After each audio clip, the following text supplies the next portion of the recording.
Hello and welcome to IDEA TV News Update. I am Cynthia Bassi. We begin with the headlines. Nigeria urged to monetize oil and gas before global demand peaks. The federal government launches Farmers' Soil Health Scheme to boost food security.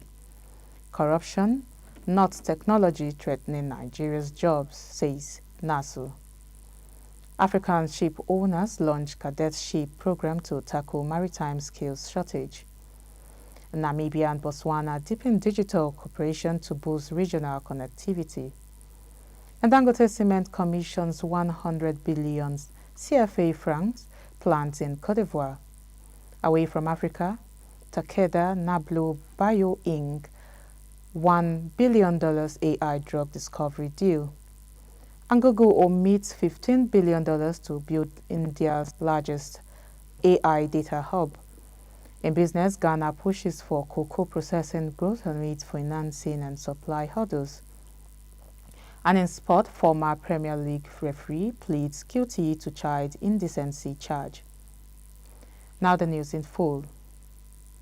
Former president of the Nigerian Economic Society, Professor Adeola Adenikinju, has warned that Nigeria risks major economic losses if it fails to swiftly monetize its oil and gas reserves. In a statement he made during the 18th Annual International Conference of the Nigerian Association for Energy Economics, NAEE, and the International Association for Energy Economics, IAEE, held in Abuja.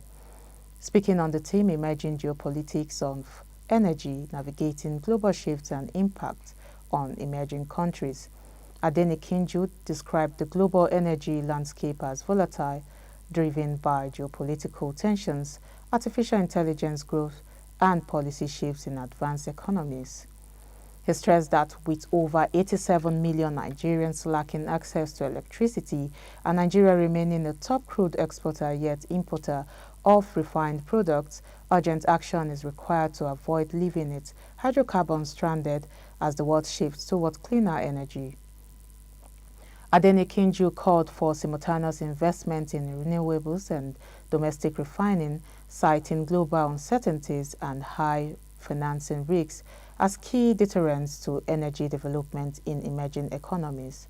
He urged Nigeria and African nations to build value chains in clean energy technology rather than rely on exporting raw minerals. Officials from IAEE and the African Petroleum Producers Organization echoed his call, advocating a balanced, Africa-focused energy transition that supports economic growth while responding to global climate priorities.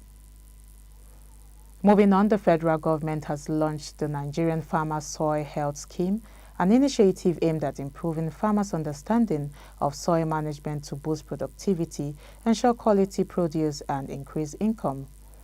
Speaking at the unveiling in Abuja, the Minister of State for Agriculture and Food Security, Senator Aliyu Abdullahi, said the program aligns with the federal government's renewed hope agenda for food security. According to the minister, the scheme promotes sustainable land use, climate-smart agriculture, and regenerative farming practices. It will provide farmers with real-time insights into soil conditions, helping them increase yields, reduce costs, and make data-driven farming decisions.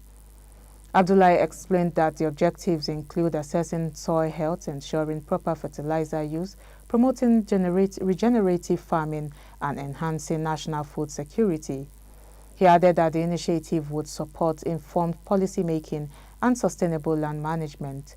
The minister noted that beyond its scientific value, the scheme empowers farmers with knowledge and practical tools for success, saying when farmers understand their soil, they can plant better, harvest better, and pass on healthier land to the next generation. He described the launch as the beginning of a new season where Nigerian farmers cultivate with knowledge, power, and renewed hope. In other news, the Non-Academic Staff Union of Educational and Associated Institutions, NASU, has warned that corruption and bad governance, not technology, remain the greatest threats to job security and the future of work in Nigeria.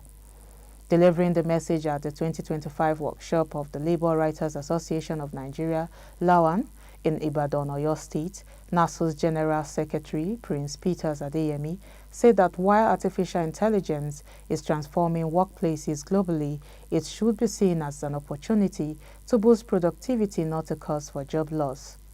Represented by former Union President Ivo Tako, Adeyemi emphasized that artificial intelligence cannot replace human creativity or accountability, noting that its limitations, including errors and hallucinations, require critical oversight and responsible use.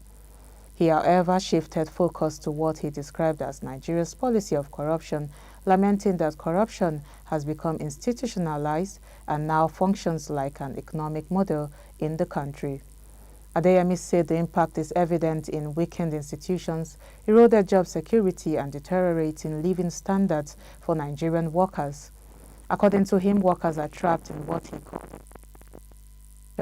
as inflation and naira devaluation continue to diminish the real value of salaries while business elites profit at the expense of workers' welfare. The NASU leader commended labor journalists for the resilience in exposing injustices and amplifying the voices of workers, despite operating in a challenging media environment influenced by political and economic pressures. Adeyemi urged all stakeholders, including government, employers, labor unions, and the media, to collaborate in shaping a fair and inclusive future of work. He concluded by stating that artificial intelligence, when wisely embraced, can serve as a tool for liberation rather than oppression. However, he insisted that the struggle for fair wages, decent work, and human dignity remains a fight only humans, not machines, can lead. Still in other news, the African Shipowners Association, ASA, has the launch of a continental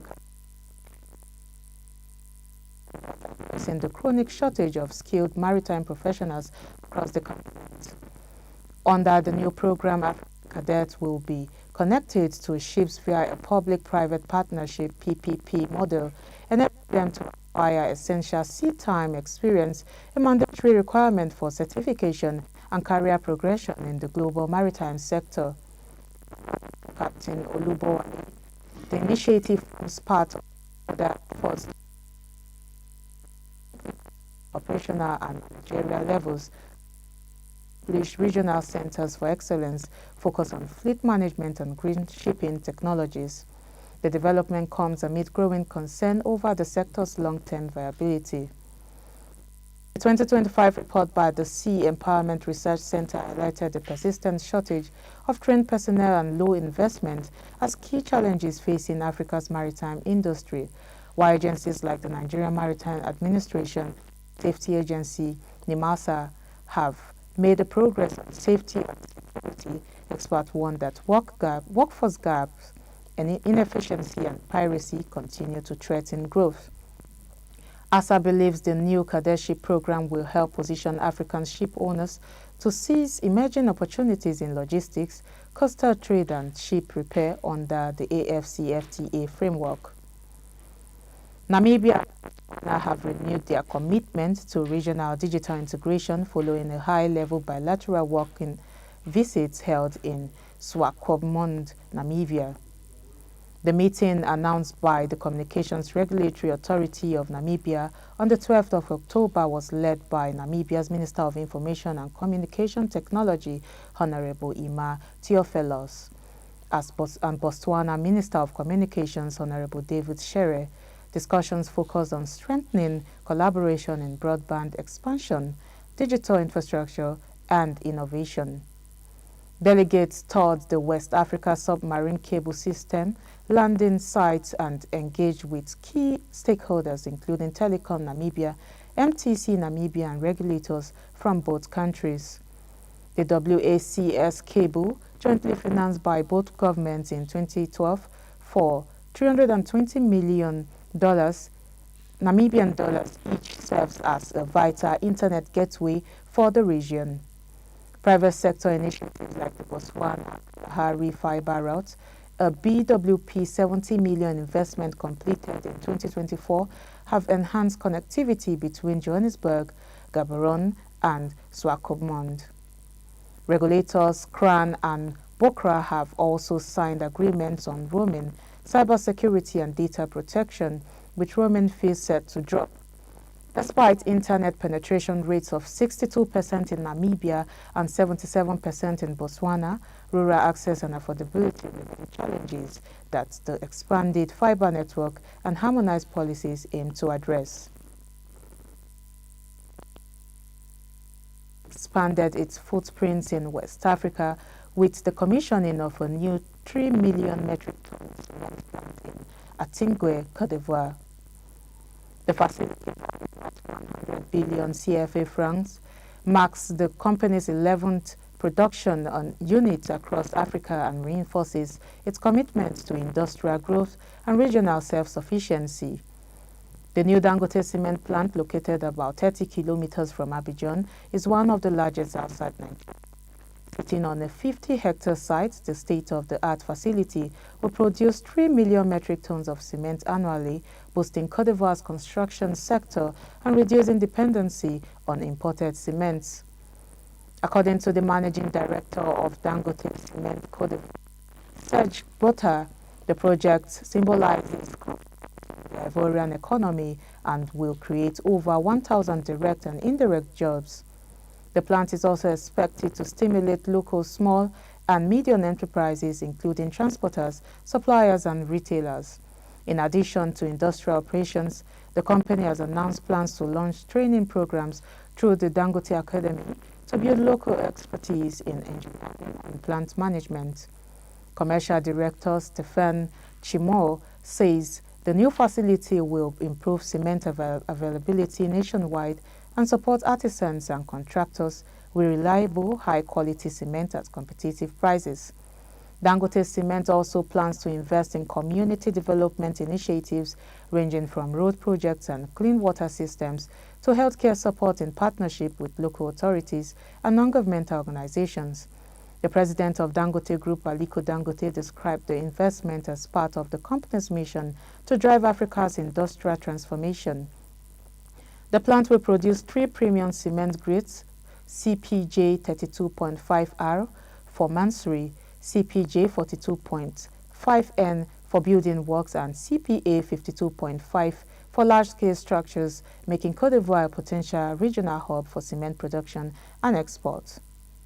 And away from Africa, U.S. biotech firm NABLA Bio has signed a multi-year research partnership with Japanese pharmaceutical giant TAKEDA. The company announced Tuesday aiming to deepen their collaboration in AI-driven drug discovery.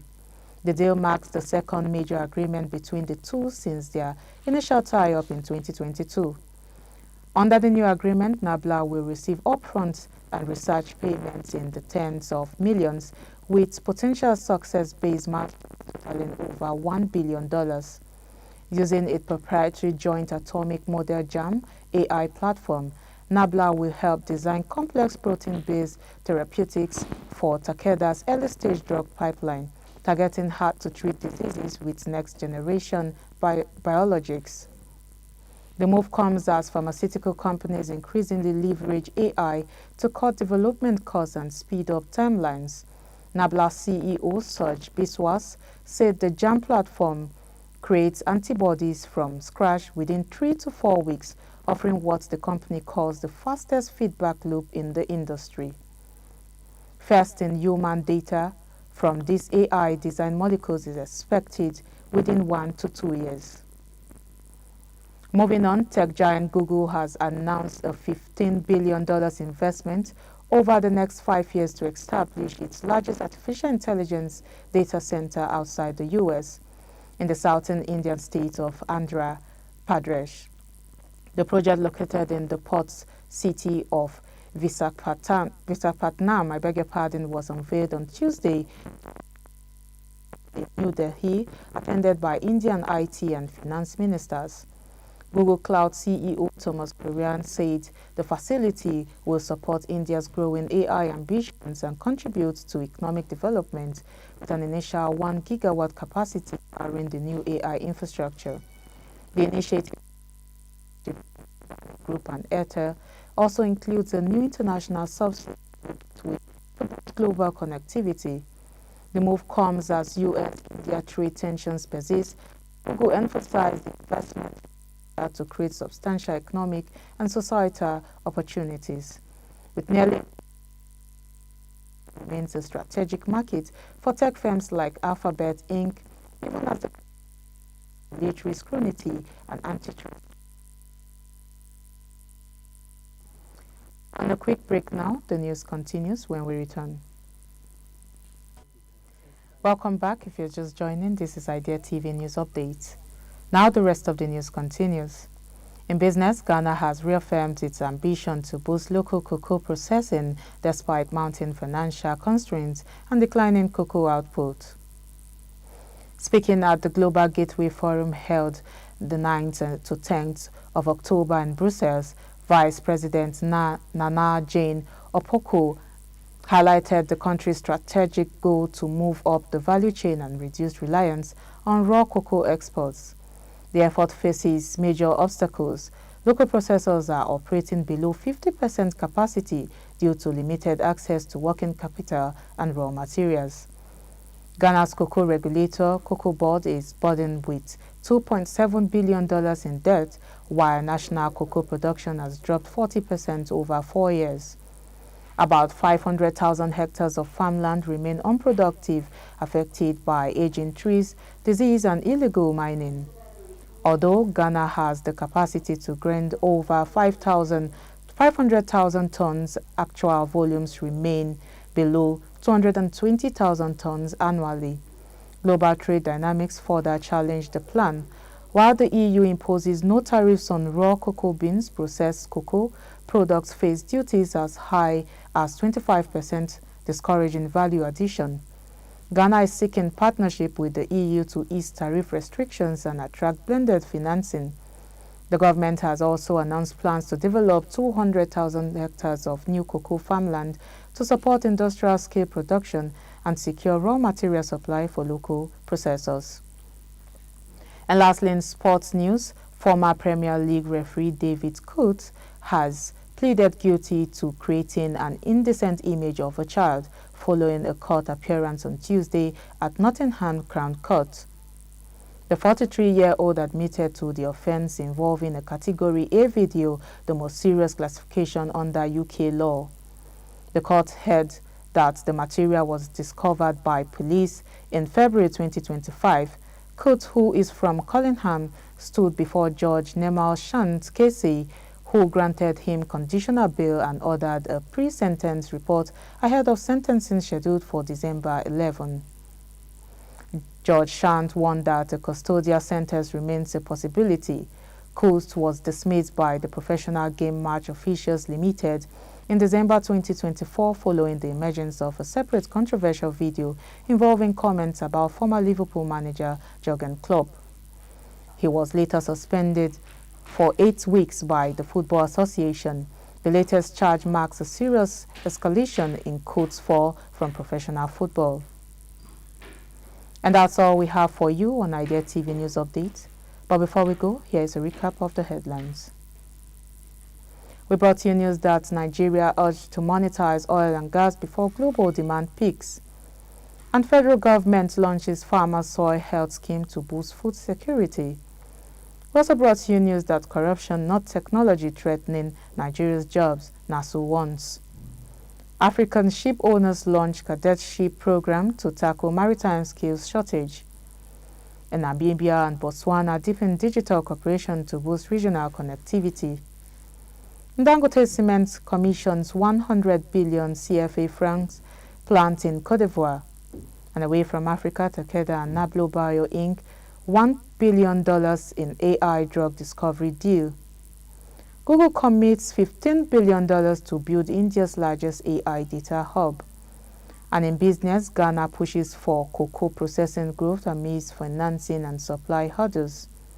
And lastly, in sport, former Premier League referee pleads guilty to child indecency charge.